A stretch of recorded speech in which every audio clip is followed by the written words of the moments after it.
கோதுமை தோசை எப்படி கிறிஸ்பியாக மொறு மொறுன்னு செய்கிறதுன்னு பார்ப்போம். ஒரு பவுலில் 1 கப் அளவுக்கு கோதுமை எடுத்திருக்கேன். 1/4 கப் ரவை, தேவையான அளவு உப்பு, இப்போ தேவையான அளவு வாட்டர் சேர்த்துக்கலாம். கொஞ்சம் வாட்டர் கூட போனாலும் பரவாயில்ல. ரவை தோசைக்கு கலக்கிற மாதிரி கலந்துக்கலாம். அப்போ தான் கிறிஸ்பியாக வரும் தோசை. மாவை கரைச்ச உடனே ஊற்றினோன்னா தோசை நல்லா கிறிஸ்பியாக வரும். தோசை பேனில் இந்த மாதிரி சுற்றிற மாவு ஊற்றிட்டு கடைசியாக நடுப்புற ஊற்றிக்கோங்க. தேவையான அளவு எண்ணெய் சேர்த்துட்டு தோசை வெந்த பிறகு திருப்பி எடுத்துக்கலாம்.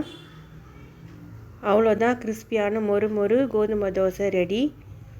ஒரு மெத்தடில் இந்த கோதுமை தோசையை என்னோடய வீடியோவில் அப்லோட் பண்ணியிருக்கேன். அதோட லிங்க்கை டிஸ்கிரிப்ஷனில் தரேன், பார்த்துக்கோங்க. பிடிச்சிருந்தால் லைக் பண்ணுங்கள், சப்ஸ்கிரைப் பண்ணுங்கள்.